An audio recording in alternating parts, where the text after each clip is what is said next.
Hey there everyone, Dr. Beth Westy here, and tonight popping on talking about carbs and weight loss. Yesterday I talked about, what did I talk about? Protein. I talked about,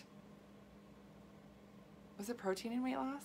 Anyway, I did a video, everybody wanted to know about carbs now, so we're talking about that.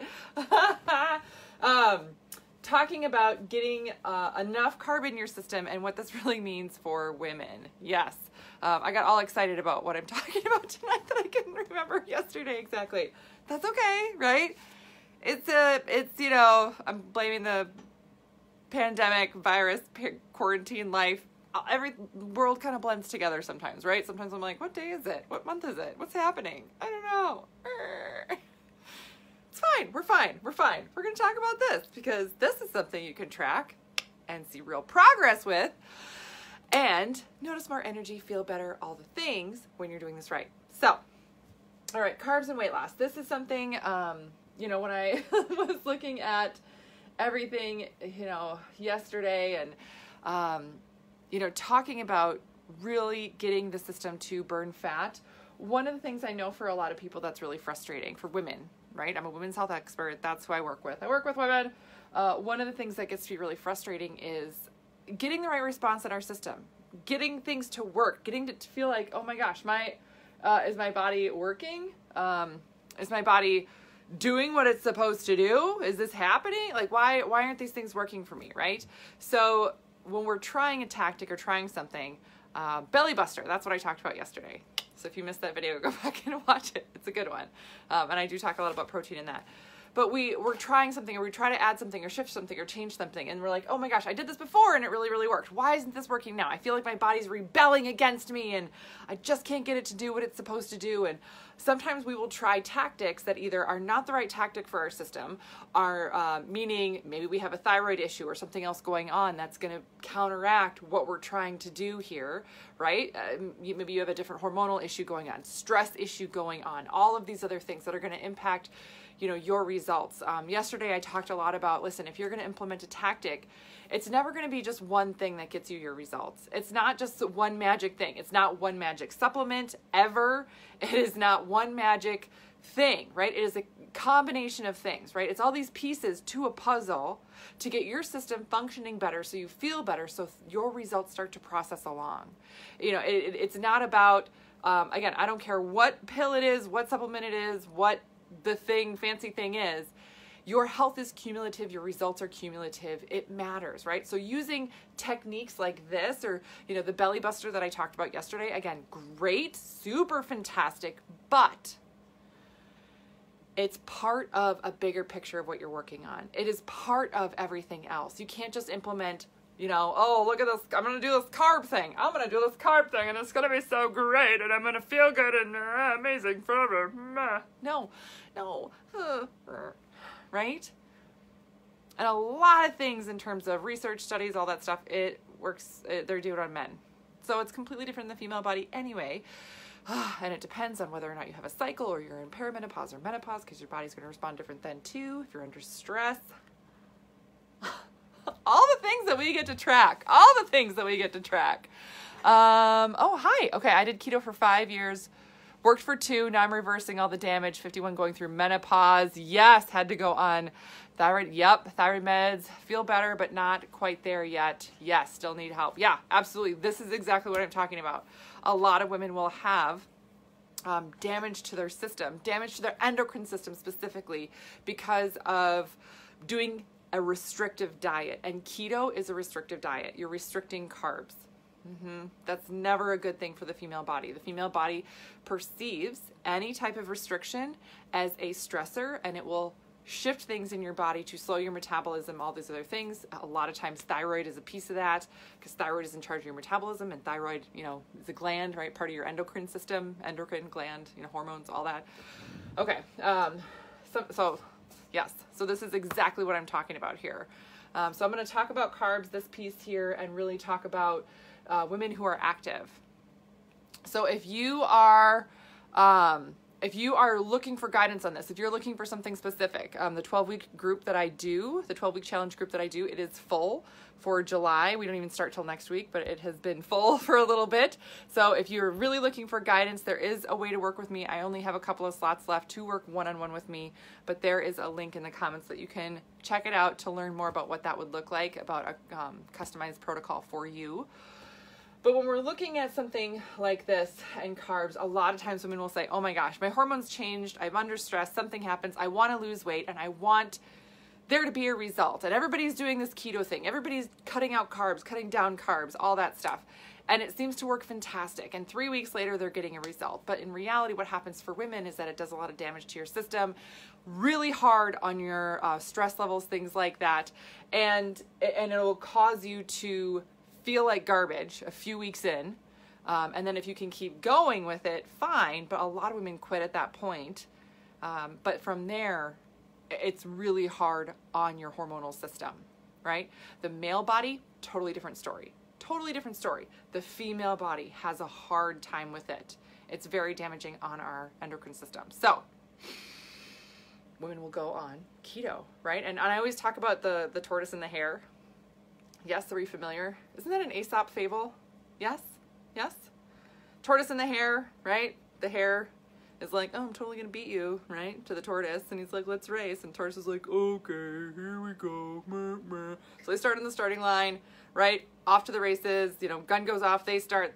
The hare takes off like a shot. Is so, you know, confident in himself that he's going to win. He decides, I don't even need to try. I'm going to take a nap here by a tree. And then meanwhile, the tortoise is slow and steady, moving along, and ends up winning the race because the hare took a nap, right? But the hare got faster results at first, right? And that's what keto is. Keto is the hare taking off at first, but you never really win the race. Dang it. What wins the race is the tortoise who has carbs. That's my fun analogy. Okay. So carbs and weight loss.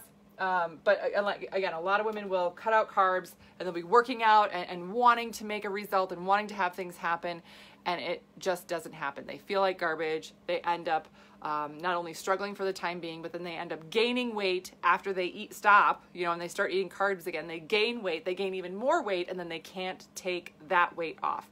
And that's because your body has lost the ability to process carbohydrates the same way that it used to. It literally loses the enzyme capability that it used to have to process those carbs. So again, in the female body, what does it love to do? Store fat. So there you go. That's what it's doing. Storing all the fat. Yes. So if you are working out, if you're a gal that works out, you work out a couple days a week, 5 days a week, all the days of the week, whatever it is, you need carbs. You need carbs in your system. You absolutely do.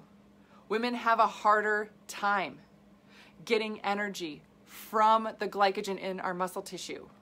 So what happens if you don't have carb available, right? All these things, but basically what ends up happening if you don't have carb, you will eat into your muscle tissue because your system is looking for energy. Because your system is looking for that recovery piece. It's looking to repair damaged tissue. And if it doesn't have it, it will eat into the muscle tissue to get it, to your current muscle tissue. So that causes you to not be able to maintain your lean muscle. It makes it, a lot of times gals will feel like, gosh, I did this workout and I was so sore for days. What is wrong with me? You're eating into your muscle tissue. Or you do a workout and you're like wiped out for 2 days, like just exhausted, physically exhausted the rest of the day and the next day. I just got to get more motivated and disciplined. No, you got to fuel your body correctly so it stops eating into your muscle tissue, because that's what's really happening. So if you're not getting carbs, your system will eat into the muscle tissue. Then that overall decreases your recovery time. So you're not recovering from the workouts that you're doing either.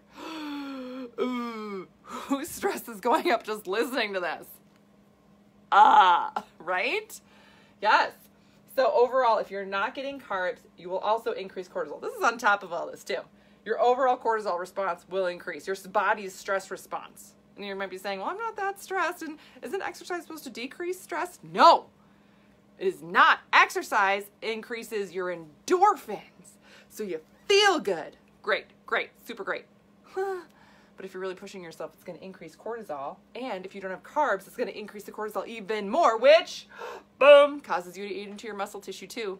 See how it's fun? How it like adds to each other? All these things pointing into eating into your muscle tissue. Yes.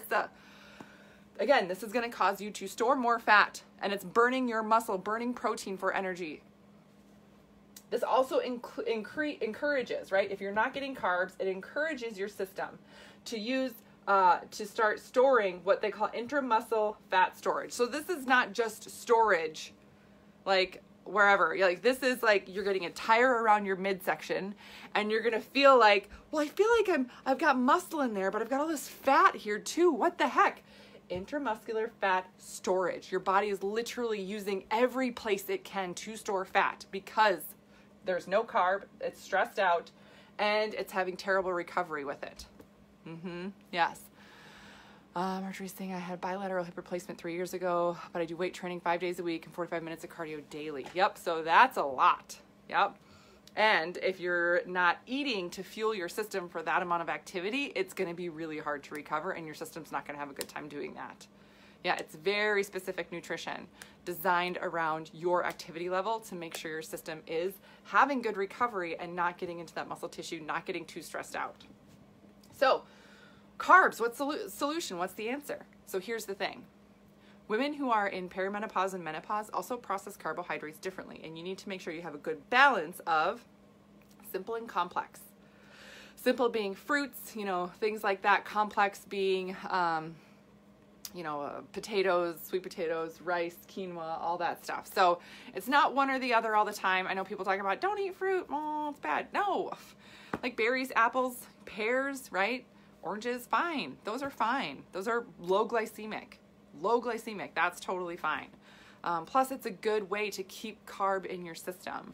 And there's a lot of antioxidants in a lot of those fruits too. So getting a good balance of carb is always really, really important. I have more videos on this on my YouTube channel, which is Dr. Beth Westy. And I've done some podcasts on this too, which is, my podcast is The Female Health Solution. But overall, when you're looking at getting carbs in and really getting like true weight loss, like getting the female body to burn fat, it's a different thing because our bodies are not designed to do that naturally. So you have to work with how your system works, right? We start with human physiology, female physiology, how that works, and then we go from there and use the nutrition to support that natural system. We're not trying to cheat the system. We're not trying to find a quick fix or a shortcut. We're going to work with your physiology to make sure, again, when you function better, you feel better, and then you get the results naturally. And you get to keep them then. So balance of simple and complex, and then making sure you're getting a good balance of protein, carb, and fat when you eat. Protein, carb, fat. I talked about this yesterday. Making sure you're getting those complete nutrients in, everything else. Now, if you're looking for using carbs as a metabolism booster, that's great. And I have info on that in my book, The Female Fat Solution. This is on Amazon. So I talk about carb cycling and a lot of that stuff in here. How to do that. So it's pretty easy, but how to do it for women. But the thing about that is that, again, that's another tactic. Is just throwing in carb cycling going to work? Well, it will if you're getting enough protein, if you're getting enough rest, if you're really making sure your cortisol levels are not spiking. So oftentimes I have to get women to do just this basic first. Get in the balance, get in everything first, right? Then you can add in something like carb cycling and it will work to boost your metabolism. Sue is asking if I build muscle, will I burn more fat? Yes, Sue, yes. So short answer is yes. You have to get your system a base level of muscle tissue, and then that increases how much energy or calories or whatever your body needs to burn, fuel your body's going to burn all the time. That's really beneficial for women because our bodies are not designed to burn fat, right? Even after doing a workout, the female body will only burn fat during the workout and then afterwards for up to 3 hours. That's if your nutrition is on point to support fat burning that long. Otherwise, you'll do a workout, get done with the workout, and you go home, you shower, and your body has already switched off fat burning, not doing it anymore. Men, let's talk about this for just a minute. Men can do a workout. Look, my hands are going crazy because it makes you crazy. Put it down. Men can do a workout and they will start burning fat, and they'll be in fat burning for 21 hours. 21 hours, 21 hours, 21 hours. I'm not mad. Oh my God. But that's the thing, right? So guys will do a workout and be like, oh, I'm going to the gym a few times a week. Look at me. Yeah, woo. Of course, because their bodies just boom into fat burning. The female body doesn't do that. So we have to set it up for success to increase our metabolic rate all the time and to get to and stay in fat burning for as long as we can each day and not force it. Because if we're trying to force it, trying to use shortcuts, cheap tricks, whatever it is, you know, fad diets, restrictive diets of any kind, it will increase cortisol and cause us to eat our muscle tissue, and then we go backwards. Yes. Okay. That's what I got for you guys tonight. That was a long rant. I kind of went on. So if you stay tuned the whole time. Great job. Yeah, but if you have any questions, let me know. I'm here as a resource. If you would like me to do a video on something else I talked about, please let me know. But again, I have resources for you, my book, my podcast, my YouTube channel. And then if you are looking for something custom to you, you can go in the comments, click that link, and learn more. All right, that's what I got for you guys tonight. Hope you have a great rest of your night. I will see you later.